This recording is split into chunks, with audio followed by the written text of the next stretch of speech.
আসসালামু আলাইকুম, বিসমিল্লাহির রহমানির রহিম। আজকে আমরা অনার্স প্রথম বর্ষের গুরুত্বপূর্ণ টপিক মৌলিক ব্যষ্টিক অর্থনীতির সপ্তম অধ্যায়ের সমাধান করব। এখানে আংশিক লিখে রাখা হয়েছে যাতে স্বল্প সময়ের ভিতরে এটা শেষ করতে পারি। দেখেন, প্রশ্নটা হচ্ছে পূর্ণ প্রতিযোগিতামূলক বাজারে ফার্মের স্বল্পকালীন ভারসাম্য ব্যাখ্যা করো।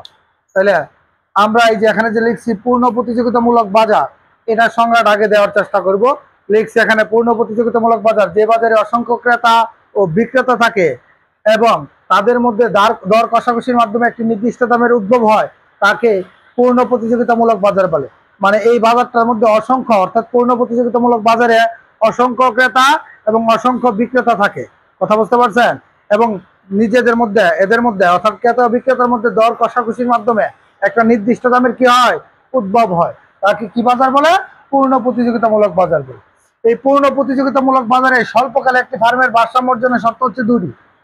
পূর্ণ প্রতিযোগিতামূলক বাজারে একটি ফার্মের স্বল্পকালে ভারসাম্য অর্জনের শর্ত কয়টি? দুইটি। যথা, এক নম্বর শর্ত হচ্ছে MR equal to MC. MR মানে হচ্ছে মার্জিনাল রেভিনিউ, এমসি মানে হচ্ছে মার্জিনাল কস্ট। অর্থাৎ এমআর মানে প্রান্তিক আয়, এমসি মানে কি? প্রান্তিক ব্যয়। দুই নাম্বার হচ্ছে এমসি রেখার ডাল গ্রেটার দেন এমআর রেখার ডাল। অর্থাৎ এমসি রেখার ডালটা বড় হবে, এমআর রেখার ডালটা কি হবে? তার চেয়ে ছোট হবে। এই যে দ্বিতীয় শর্ত, শর্ত কিন্তু দুইটা। এই দুইটা শর্তের মধ্যে প্রথম শর্ত হচ্ছে এমআর ইকুয়াল টু এমসি, দ্বিতীয় শর্ত হচ্ছে এমসি রেখার ডাল গ্রেটার দেন এমআর রেখার ডাল। আর এই এমসি রেখার ডাল গ্রেটার দেন এমআর রেখার ডালের মানেটা হচ্ছে এটা। অর্থাৎ এমসি রেখা এমআর রেখাকে নিচের দিক থেকে সেট করে উপরে ওঠে। এই যে এই শর্ত, এই দ্বিতীয় শর্তের মানে দাঁড়াচ্ছে এমসি রেখা এমআর রেখাকে নিচের দিক থেকে সেট করে কোথায় উঠে? উপরে উঠে। কথা ক্লিয়ার? আচ্ছা, তাহলে উপরের শর্ত দুটি পালনের প্রেক্ষিতে, যেখানে এক এবং দুই দুটো শর্ত আছে, এই শর্ত দুটি পালনের প্রেক্ষিতে পূর্ণ প্রতিযোগিতামূলক বাজারে স্বল্পকালে একটি ফার্ম 3 ধরনের মুনাফা অর্জন করে। স্বল্পকালে একটি ফার্ম কয় ধরনের মুনাফা অর্জন করে? 3 ধরনের। এর মধ্যে এক নাম্বার হচ্ছে অস্বাভাবিক মুনাফা। অস্বাভাবিক মুনাফা যে কথা, লাভ কি? একই কথা। দুই নাম্বার হচ্ছে ক্ষতি অথবা লোকসান। 3 নাম্বার হচ্ছে স্বাভাবিক মুনাফা বা শূন্য মুনাফা। আমরা শূন্য মুনাফা বা লোকসান আর এখানে লাভ এটা লিখি নাই, তাহলে মনে রাখবেন অস্বাভাবিক মুনাফা যে কথা, লাভ কি? একই কথা। ক্ষতি যে কথা, লোকসান কি? একই কথা। আর স্বাভাবিক মুনাফা যে কথা, শূন্য মুনাফা কি? একই কথা। এখন আমরা এই ব্যাখ্যাটা লিখবো। নিম্নে 3 ধরনের মুনাফা ব্যাখ্যা করা হলো। লেখা ফার্স্টে আমরা লিখবো অস্বাভাবিক মুনাফা। এই যে এটার পরে আমরা এখানে লিখবো অস্বাভাবিক মুনাফা।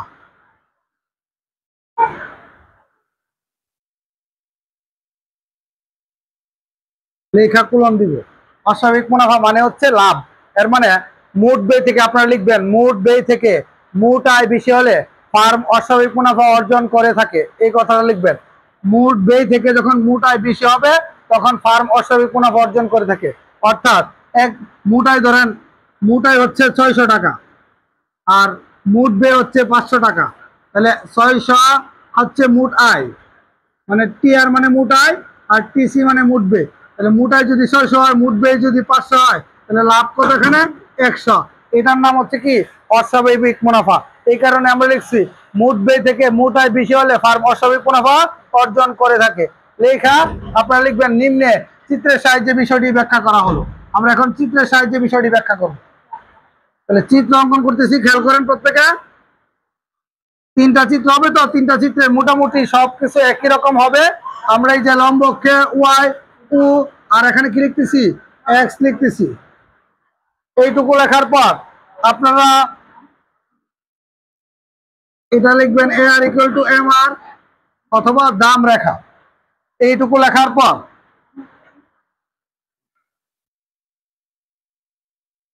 আপনারা এমসি রেখা অঙ্কন করবেন। এটার নাম হচ্ছে এমসি রেখা। কথা ক্লিয়ার? এমসি রেখা অঙ্কন করে এই যে এই বিন্দুটার নাম দিবেন হচ্ছে ই, এখানে লিখবেন এম। একটু খেয়াল করেন। এরপরে আমরা এসি রেখা অঙ্কন করব। তবে এসি রেখাটা কিভাবে অঙ্কন করব খেয়াল করেন। এসি রেখাটার স্বতঃসিদ্ধ শর্ত হচ্ছে প্রায় পূর্ণ প্রতিযোগিতামূলক বাজারের ক্ষেত্রে সব ক্ষেত্রে এই যে ধরেন এটাকে যদি আমরা এসি বিবেচনা করি, এই এসির মধ্যে এটা হচ্ছে সর্বোচ্চ বিন্দু। এই রেখাটার মধ্যে সর্বোচ্চ জায়গা হচ্ছে এটা বিন্দু, আর সর্বনিম্ন বিন্দু হচ্ছে এটা। এই যে এই সর্বনিম্ন বিন্দু দিয়া কে যাবে? এমসি রেখা যাবে। কথা বুঝতে পারছেন? এমসি রেখা, এই এমসি রেখাটা এই সর্বনিম্ন বিন্দুতে সেট করবে, এসি রেখার সর্বনিম্ন বিন্দুতে এমসি রেখা সেট করবে। তাহলে এমসি রেখা যেহেতু আমরা আগে অঙ্কন করে ফেলছি, এটা হবে এইভাবে, খেয়াল করেন।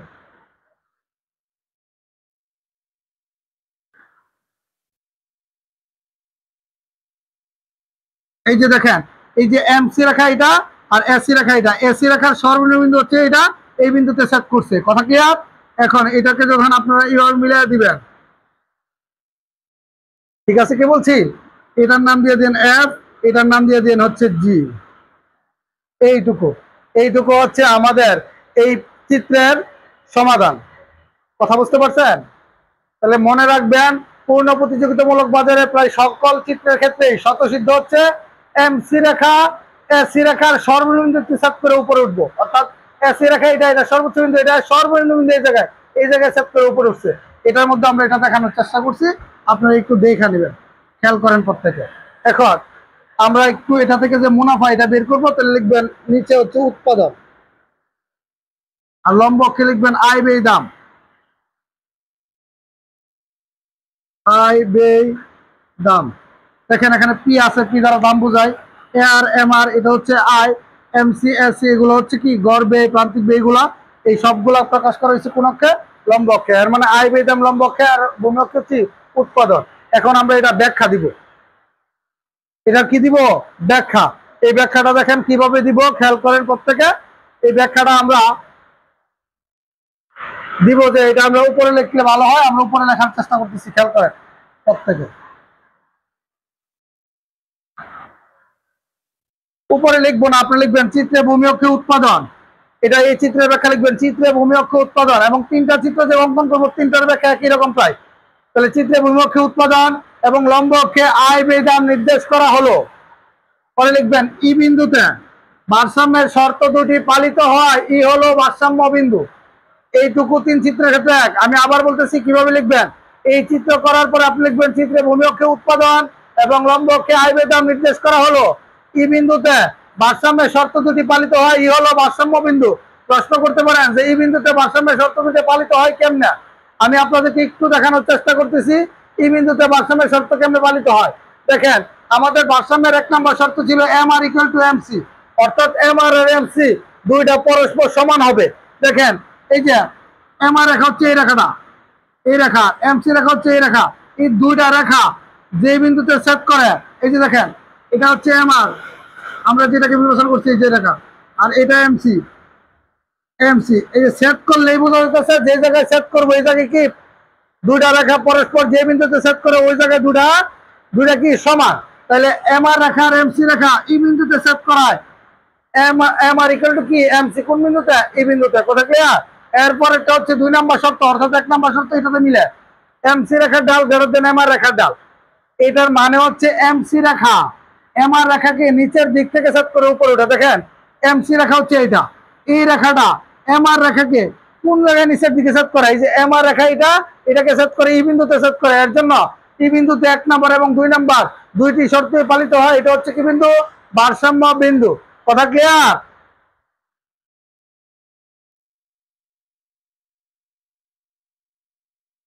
এখন আমরা এটা থেকে মুনাফা বের করব, ঠিক আছে? ব্যাখ্যা লেখার পরে লিখবো, আমরা জানি মুনাফা, আমরা যে এটার মধ্যে তো অস্বাভাবিক মুনাফা হয়েছে বা লাভ হয়েছে এটা দেখাবো, লিখবো আমরা জানি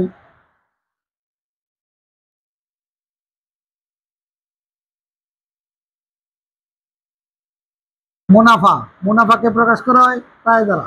এটা সূত্র হচ্ছে টিআর মাইনাস টিসি। টিআর মানে মোট আয়, টিসি মানে মোট ব্যয়। তাহলে টিআর আর টিসির মান বের করে এই সূত্রে বসাইলে মুনাফা বেরিব।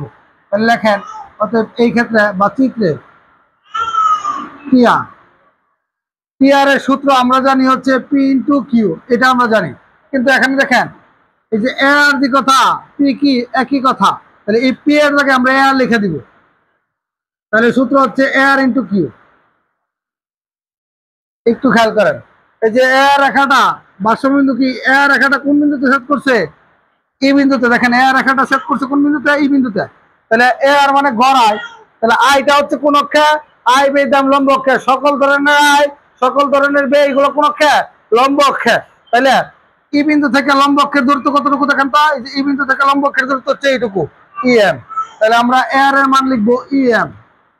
ইন্টু কিউ দ্বারা বোঝে উৎপাদন। দেখেন এম পর্যন্ত আসলে উৎপাদন কতটুকু, ও এম, তাহলে লিখবো ও এম। আমি আবার বলতেছি এ রেখাটা এই যে এই বিন্দু থেকে লম্ব অক্ষের দূরত্ব এই যে ই থেকে এম পর্যন্ত ই এম ইন্টু কিউ দ্বারা উৎপাদন বোঝে উৎপাদন হচ্ছে ও এম। এখন দেখেন আমরা জানি চিত্রের ক্ষেত্রে লম্ব অক্ষ এবং ভূমি অক্ষ গুণ করলে সম্পূর্ণটুকু আনসার হয়। এর মানে যদি এরকম হয়, বোঝানোর জন্য বলতেছি, এটা ই এম আর এটা এইটুকু যদি হয়, তাহলে দেখেন এটা আর এটা যদি গুণ করি, যে ই এম আর ও এম গুণ করলে রেজাল্ট হবে ও পি ই এম। এই লম্ব অক্ষ এবং ভূমি অক্ষ গুণ করলে রেজাল্ট হবে ও পি ই এম। তদ্রূপ ভাবে আমরা যদি ই এম আর ও এম গুণ করি চিত্র থাকে, তাহলে হবে কি ও পি ই এম। এইটুকু করলাম, এইটুকু করার পরে আমরা করব হচ্ছে টিসি, লিখবো হচ্ছে টিসি, জায়গা থাকে এখানে লিখতাম। টিসি এর সূত্র হবে AC into Q. AC AC রেখা হচ্ছে এটা, এখানে এটা কোন বিন্দুতে, এই যে এটা কোন বিন্দুতে, এফ বিন্দুতে, তাহলে এফ বিন্দুতে কা এসি মানে গড় ব্যয়, মানে ব্যয় লম্ব অক্ষে, তাহলে কতটুকু বলেন তো, এই যে এফ এম, লিখবেন এফ এম। আর উৎপাদন কতটুকু, ও এম, লিখবেন ও এম। এখন দেখেন এফ এম আর ও এম গুণ করলে হবে ও জি এফ এম। এই যে লম্ব এবং ভূমি গুণ করলে ও জি এফ এম। কথা ক্লিয়ার? এখন আমার পি আর টিসি দুইটাই আছে, আমরা কি করব, এটা লিখে মান বসাবো। আমরা লিখতেছি এখানে, লিখবো অতএব মুনাফা পাই equal to T R minus কি টিসি। টি আর এর মান হচ্ছে এইটুকু, O P E M, minus TC এর মান কি ও জি এফ এম। এখন দেখেন এই যে ও পি ই এম, এইটুকু থেকে যখন এইটুকু বাদ দিবেন তখন রেজাল্ট হবে এইটা। কথা বুঝতে পারছেন? এইটুকু, এইটুকু কি জিপিইএফ।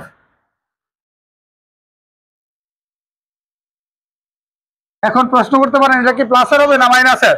একটু খেয়াল করেন, আমাদের দেখেন ও পি ই এম বড় না ও জি এফ এম বড়? বলবেন sir O P E M দেখতে বড়। তাহলে যেটা বড় সেটার আগে যে চিহ্ন হবে আনসারের আগে ওই চিহ্ন হবে। দেখেন ও পি ই এম বড় ও জি এফ এম এর চেয়ে, তাহলে ও পি ই এম এর মধ্যে চিহ্ন কি প্লাসের, এর জন্য এটাও প্লাস। তাহলে প্লাস মানে হচ্ছে লাভ, প্লাস মানে কি লাভ। কথা ক্লিয়ার? অর্থাৎ লিখবেন এই ক্ষেত্রে ফার্মের, এই ক্ষেত্রে ফার্ম লিখবেন, অতএব এই ক্ষেত্রে ফার্ম জিপিইএফ পরিমাণ অস্বাভাবিক মুনাফা অর্জন করে। এই ক্ষেত্রে ফার্ম জিপিইএফ পরিমাণ অস্বাভাবিক মুনাফা অর্জন করে। কথা ক্লিয়ার? আশা করছি এইটা প্রত্যেকে পারবেন। এটা পারার পর আমরা এখন যাব 2 নাম্বারটা। 2 নাম্বার হচ্ছে ক্ষতি। তাহলে এই চিত্রটা আমরা মুছে দিচ্ছি, খেয়াল করেন। এই চিত্রটা মুছে দিয়া আমরা লিখবো এখন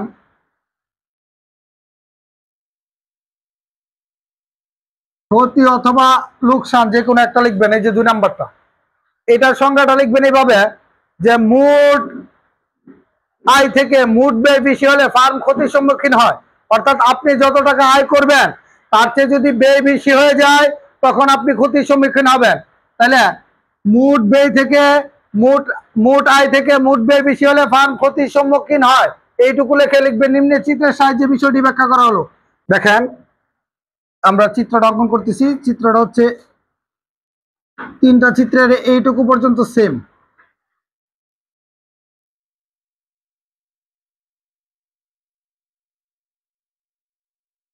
এইটুকু পর্যন্ত তিনটা চিত্রের সেম। কথা বুঝতে পারছেন?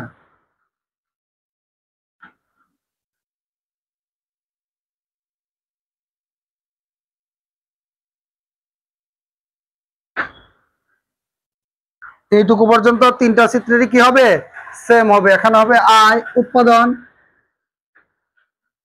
এখানে হবে আয় ব্যয় দাম, আর এখানে হবে কি দাম। এইটুকু। এরপর আগেরটা ছিল নিচ দিয়া, এর রেখার নিচ দিয়ে গেছিল, এখন যাবে কি উপর দিয়া। তাহলে আপনারা কি করবেন, আর একটা রেখা অঙ্কন করবেন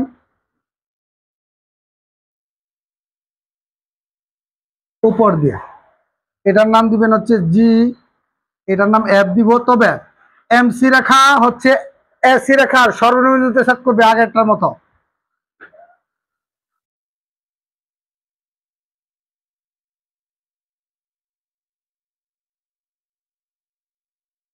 এই যে এসি রেখার সর্বনিম্ন এই জায়গায় সেট করে এমসি রেখা উঠছে, এইভাবে করবেন, এটার নাম দিয়ে দেন এফ। কথা ক্লিয়ার? এখন এটার ব্যাখ্যা লিখবো চিত্রে ভূমি অক্ষে উৎপাদন এবং লম্ব অক্ষে আয় ব্যয় দাম নির্দেশ করা হলো। ই বিন্দুতে ভারসাম্যের শর্ত দুটি পালিত হয়, ই হলো ভারসাম্য বিন্দু। কেমনে পালিত হয় দুটা শর্ত এটা বলতেছি, এইটুকু লিখবেন। অর্থাৎ আগের চিত্রের ব্যাখ্যা এই চিত্রের ব্যাখ্যা সেম, ঠিক আছে? তাহলে এই যে এম আর এবং এমসি দেখেন এই বিন্দুতে সমান, এই যে এটা হচ্ছে এম আর রেখা আর এই এমসি রেখা পরস্পর যে বিন্দুতে ছেদ করে এই বিন্দুতে দুইটা সমান হয়। এমসি রেখার ডাল গ্রেটার দেন এম আর রেখার ডাল, মানে হচ্ছে এমসি রেখা এম আর রেখাকে নিচের দিক থেকে ছেদ করে উপরে উঠে। তাহলে এমসি রেখা এই এম আর রেখাকে নিচের দিক থেকে ছেদ করে কোন বিন্দুতে? এই বিন্দুতে। এই জন্য এই বিন্দুতে 1 নম্বর এবং 2 নম্বর উভয় শর্ত পালিত হয়। ই হলো কি বিন্দু? ভারসাম্য বিন্দু। তাহলে লিখবেন কিভাবে? লিখবেন চিত্রে ভূমি অক্ষে উৎপাদন এবং লম্ব অক্ষে আয় ব্যয় দাম নির্দেশ করা হলো। এই বিন্দুতে ভারসাম্যের শর্ত দুটি পালিত হয়, ই হলো ভারসাম্য বিন্দু। আগের মতো লেখা আপনারা লিখবেন। অতএব মুনাফা, এইটুকুর পরে আমরা মুনাফা বের করব। লিখবো আমরা জানি মুনাফা, মুনাফাকে প্রকাশ করে প্রায় দ্বারা। এটা সূত্র হচ্ছে টি আর মাইনাস কি টিসি। এখন আমরা চিত্র থেকে টি আর এর মান বের করবো। আগে টি আর এর সূত্র হচ্ছে আগেরটা মতো এ আর ইন্টু কি কিউ। দেখেন একটু খেয়াল করে, এই যে এ আর রেখাটা হচ্ছে এইটা, এই রেখাটা এই যে এই বিন্দু পর্যন্ত। তাহলে এ আর মানে গড়ায়, আই কোন অক্ষে? লম্ব অক্ষে। তাহলে ই থেকে লম্ব অক্ষের দূরত্ব হচ্ছে ই এম, তাহলে লিখলাম ই এম। আর কিউ দ্বারা উৎপাদন বোঝায়, উৎপাদন কতটুকু? ও এম, লিখলাম ও এম। এখন আমরা জানি লম্ব অক্ষ এবং ভূমি অক্ষ গুণ করলে রেজাল্ট হয় ও পি ই এম। তাহলে ই এম আর ও এম গুণ করলে ও পি ই এম, লিখবো O P E M. Clear? এইটুকু লিখলাম। এইটুকু লেখার পরে আমরা করবো হচ্ছে কি টিসি। নিচে নিচে করতাম, জায়গা নাই বিধে এখানে করতেছি। টিসি এর সূত্র হচ্ছে এস ইন্টু কিউ। একটু খেয়াল করেন, এসি রেখাটা হচ্ছে এইটা, তাহলে এই রেখাটা কোন বিন্দুতে? এফ। তাহলে এফ থেকে লম্ব অক্ষের দূরত্ব, যেহেতু বেই লম্ব অক্ষে, তাহলে এফ থেকে লম্ব অক্ষের দূরত্ব হচ্ছে এফ এম আর উৎপাদন হচ্ছে ও এম। তাহলে একটু খেয়াল করেন, এফ এম আর ও এম গুণ করলে হবে ও জি এফ এম, ও জি এফ এম। কথা ক্লিয়ার? এফ এম আর ও এম গুণ করলে হবে ও জি এফ এম। এইটুকু করলাম, করার পরে আমরা এই সূত্রটার মধ্যে মান বসাইতেছি। দেখেন আমরা যদি এই সূত্রের মধ্যে মান বসাই তাহলে লিখবো মুনাফা প্রায় equal to T R minus TC. T R এর মান হচ্ছে O P E M minus TC এর মান হচ্ছে ও জি এফ এম। এখন একটু খেয়াল করেন, ওপিইএম, এই যে ওপিইএম, এই যে ওপিইএম, এটা থেকে এটা বাদ দিলে থাকে হচ্ছে এইটা আনসার। ঠিক আছে? বোঝার জন্য একটু মার্ক করছি, খেয়াল করেন, থাকে হচ্ছে পিজিএফই। এখন প্রশ্ন হচ্ছে এটা কি প্লাসের হবে না মাইনাসের আনসার? একটু খেয়াল করেন, আমরা দেখবো ওপিইএম বড় না ওজিএফএম বড়। দেখেন এখানে ওজিএফএম টা ওপিইএম এর চেয়ে বড়, তাহলে বড় হচ্ছে ওজিএফএম। তাহলে ওজিএফএম এর আগে, এই যে ওজিএফএম এর আগে কি চিহ্ন? মাইনাস। এই কারণে রেজাল্টের মধ্যে মাইনাস হবে। অর্থাৎ যেটা বড় হবে তার আগে যে চিহ্ন থাকবে আনসারে সেই চিহ্ন হবে। তাহলে এটা হচ্ছে মাইনাস। তাহলে মাইনাস দ্বারা বোঝায় কি? লোকসান। কথা বুঝতে পারছেন? মাইনাস দ্বারা বোঝায় ক্ষতি। তাহলে এই ক্ষেত্রে ফার্মের ক্ষতি হয়, পিজিএফই পরিমাণ লিখবেন। এই ক্ষেত্রে যদি প্লাস হয় তাহলে তো লাভ বা অস্বাভাবিক মুনাফা, আর যদি মাইনাসের হয় তাহলে হচ্ছে লোকসান বা ক্ষতি। তাহলে লিখবেন এই ক্ষেত্রে ফার্মের ক্ষতি হয় পিজিএফই পরিমাণ। এই ক্ষেত্রে ফার্মের ক্ষতি হয় পিজিএফই পরিমাণ। মাইনাস লিখবেন না। কেন লিখবেন না? মাইনাসের জন্য আমরা ক্ষতি শব্দটা প্রয়োগ করেছি। তাহলে এই ক্ষেত্রে ফার্মের মাইনাস মানে হচ্ছে ক্ষতি হয় পিজিএফই পরিমাণ। কথা ক্লিয়ার? আশা করছি এটা পারবেন। এখন আমরা 3 নাম্বারটা ব্যাখ্যা করব, স্বাভাবিক মুনাফা। তাইলে এই প্রশ্নের সমাধান শেষ হবে ইনশাল্লাহ।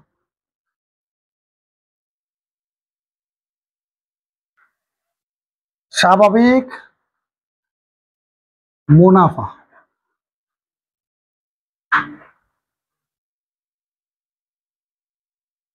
আচ্ছা, স্বাভাবিক মুনাফাটার মধ্যে মোট আয় এবং মোট ব্যয় পরস্পর সমান হবে। তাহলে আপনারা লিখবেন মোট আয় এবং কোন ফার্মের মোট আয় এবং মোট ব্যয় পরস্পর সমান হলে ফার্ম স্বাভাবিক মুনাফা অর্জন করে থাকে। লিখবেন ফার্মের মোট আয় এবং মোট ব্যয় পরস্পর সমান হলে ফার্ম স্বাভাবিক মুনাফা অর্জন করে। অর্থাৎ আয় করছে 1000 টাকা, ব্যয় 1000 টাকা, তাহলে 1000 টাকা 1000 টাকা ব্যয়, তাহলে কত হয়? মুনাফা 0। এটার নাম হচ্ছে স্বাভাবিক মুনাফা। লিখবেন ফার্মের মোট আয় এবং মোট ব্যয় পরস্পর সমান হলে ফার্ম স্বাভাবিক মুনাফা অর্জন করে থাকে। নিম্নের চিত্রের সাহায্যে বিষয়টি ব্যাখ্যা করুন। লেখা চিত্র অঙ্কন করবেন।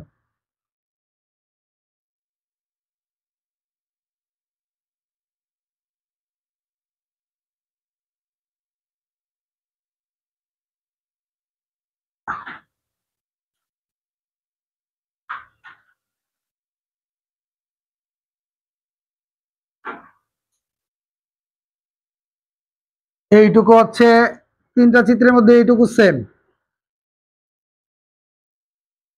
আয় ব্যয় দাম লম্বকে, এটা লেখার পরে এই আর রেখার বা পি রেখার নিচ দেওয়া যাইতো একটা, প্রথমটা, দ্বিতীয়টা হচ্ছে উপর দিয়ে গেছে। এখন উপরে না নিচ দিয়ে না, যেহেতু স্বাভাবিক মুনাফা একবারে ওইটা বরাবর, তাইলে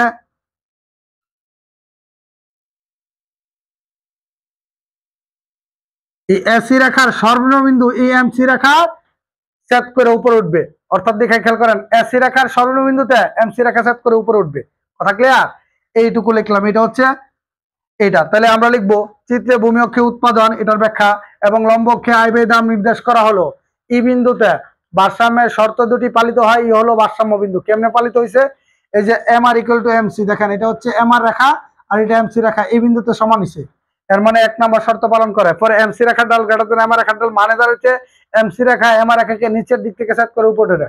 এমসি রেখা এম আর রেখাকে নিচের দিক থেকে সেট করে কোন বিন্দুতে? এই বিন্দুতে। এই কারণে এই বিন্দুতে 1 নম্বর এবং 2 নম্বর দুইটা শর্ত পালিত। এই হলো কি বিন্দু? ভারসাম্য বিন্দু। কথা ক্লিয়ার? এইটুকু করার পর আমরা লিখবো এই ব্যাখ্যাটা দেওয়ার পর, অর্থাৎ তিনটার ব্যাখ্যা এক লেখার পরে আমরা লিখবো, আমরা জানি মুনাফা, এটার যে স্বাভাবিক মুনাফা হয় সেটা দেখাবো। আমরা লিখবো মুনাফা, আমরা জানি মুনাফা প্রায় equal to T R minus কি টিসি। আমরা জানি মুনাফা প্রায় equal to T R minus কি টিসি। তাহলে কার মান এখন বের করতে হবে? টি আর এর। তাহলে টি আর বের করতে গেলে আমরা লিখবো চিত্রে টি আর। টি আর এর সূত্র আমরা জানি এ আর ইন্টু কিউ। এ আর এর মান কোনটা? এ আর রেখা হচ্ছে এটা। তাহলে এইটা কোন বিন্দুতে? ই। তাহলে এ আর মানে গড় আয়, আয় কোন অক্ষে? লম্ব অক্ষে। তাহলে ই থেকে লম্ব অক্ষে কতটুকু আমি বোঝার জন্য লিখতেছি ই এম। আর উৎপাদন কতটুকু? ও এম। কিউ দ্বারা উৎপাদন বোঝায়। দেখেন ই এম আর ও এম গুণ করলে হবে ও পি ই এম, লিখতেছি ও পি ই এম। টি আর করলাম, আর দরকার হচ্ছে টিসি, লিখতেছি টিসি। এটা নিচে লিখতাম, জায়গা নেই বিদায়। টিসি এর সূত্র হচ্ছে এস ইন্টু কিউ। এখন দেখেন এসি রেখা হচ্ছে এটা, এসি কোন বিন্দুতে? এই বিন্দুতে। তাহলে এই বিন্দু থেকে দূরত্ব লম্ব অক্ষের ই এম, আর উৎপাদন মানে কিউ ও এম। এখন খেয়াল করেন ই এম আর ও এম গুণ করলে ও পি ই এম হবে, ও পি ই এম। এখন টি আর টিসি দুইটার মান যেহেতু বেরিয়েছে, আমরা এখন এই সূত্রের মধ্যে মান বসায় দিব। লিখবো অতএব প্রাই equal to T R minus কি টিসি। টি আর এর মান কত? টি আর এর মান হচ্ছে O P M, minus TC এর মান হচ্ছে ও পি ই এম। বলেন ওপিএম থেকে ওপিএম বাদ দিলে কি থাকে? 0। 0 মানে মোটা এবং মুট ব্যয় পরস্পর সমান হইলে ফার্ম কি করে? শূন্য মুনাফা অর্জন করে। শূন্য মুনাফা অর্জনই স্বাভাবিক মুনাফা। কথা বুঝতে পারছেন? অর্থাৎ আয় ব্যয় সমান। আমরা বলছিলাম স্বাভাবিক মুনাফা হচ্ছে ফার্মের মোটা এবং মুট ব্যয় পরস্পর সমান হলে ফার্ম কি মুনাফা অর্জন করে? স্বাভাবিক মুনাফা। তাহলে মুনাফা হচ্ছে শূন্য, শূন্য মুনাফাকেই স্বাভাবিক মুনাফা বলা হয়। তাহলে আপনি লিখবেন যেহেতু ফার্মের মুনাফার পরিমাণ শূন্য, সেহেতু ফার্ম স্বাভাবিক মুনাফা অর্জন করেছে। লেখা এটার ব্যাখ্যা দিবেন। আশা করছি এই প্রশ্নের ব্যাখ্যাটা আপনারা পারবেন। খুদা হাফেজ, ভালো থাকবেন।